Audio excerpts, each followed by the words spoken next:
For civilians in Gaza, a ceasefire can't come too soon. The UN warns of a growing risk of famine on top of the unstable security situation there. This report from Fergal Keen begins in Rafah, where an estimated 1.5 million people have sought shelter.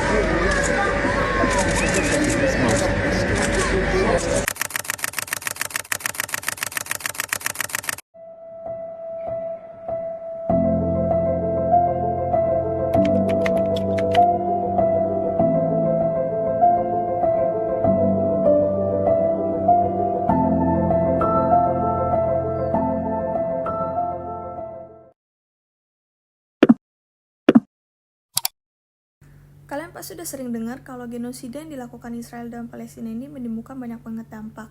Salah satu dampaknya itu banyak banget anak-anak di sana yang mengalami gizi buruk. Di video ini kita akan membahas lebih lanjut tentang penderitaan anak-anak yang terkena gizi buruk di sana. Konflik Israel-Palestina yang telah berdampak besar pada kehidupan jutaan orang, termasuk anak-anak selama beberapa dekade.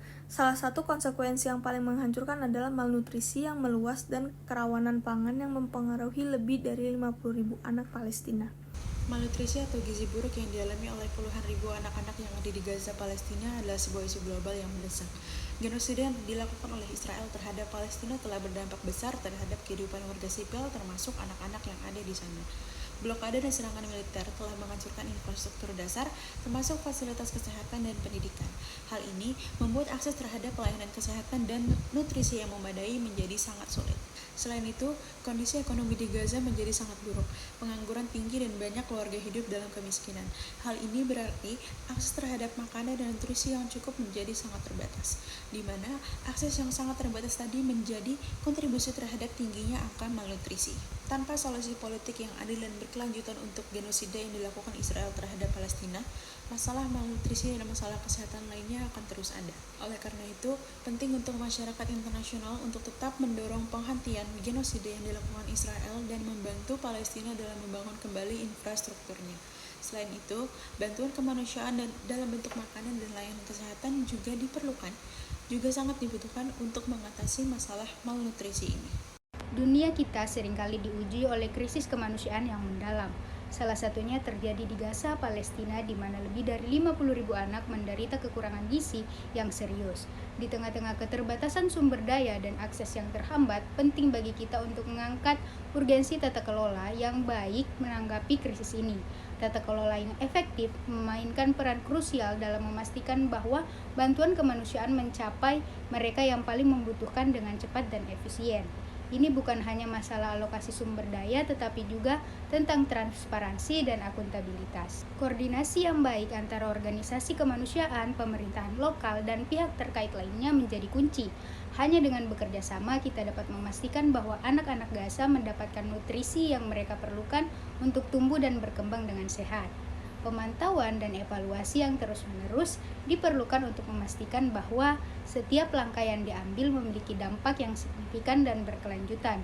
Kita perlu membuat keputusan yang cepat dan tepat untuk merespon kebutuhan mendesak anak-anak Gaza. Marilah bersama-sama membangun sistem tata kelola yang kuat dan responsif. Setiap upaya kecil kita dapat membuat perbedaan besar bagi masa depan anak-anak Gaza. Mari kita wujudkan harapan untuk mereka, bersama kita bisa melakukan ini. Ya, baik. Kali ini saya akan menjelaskan tentang sejarah singkat pelembagaan institusi yang terkait tata kelola. Agensi Pekerjaan dan Pemulihan Perserikatan Bangsa-Bangsa untuk Pengungsi Palestina di Timur Dekat atau UNRWA didirikan berdasarkan Resolusi 302 Majelis Umum PBB pada 8 Desember 1949 sebagai salah satu dari 12 PBB yang diberi mandat untuk memenuhi kewajiban komunitas internasional terhadap pengungsi Palestina. UNRWA bertujuan memberikan bantuan dan perlindungan kemanusiaan kepada pengungsi Palestina yang terdaftar di 5 bidang operasi yang terletak di Yordania, Lebanon, Suriah, Tepi Barat, dan Jalur Gaza. Pendirian UNRWA terjadi setelah pembagian wilayah Palestina pada tahun 1948 yang menyebabkan banyak warga Palestina kehilangan tempat tinggal dan hak-hak mereka.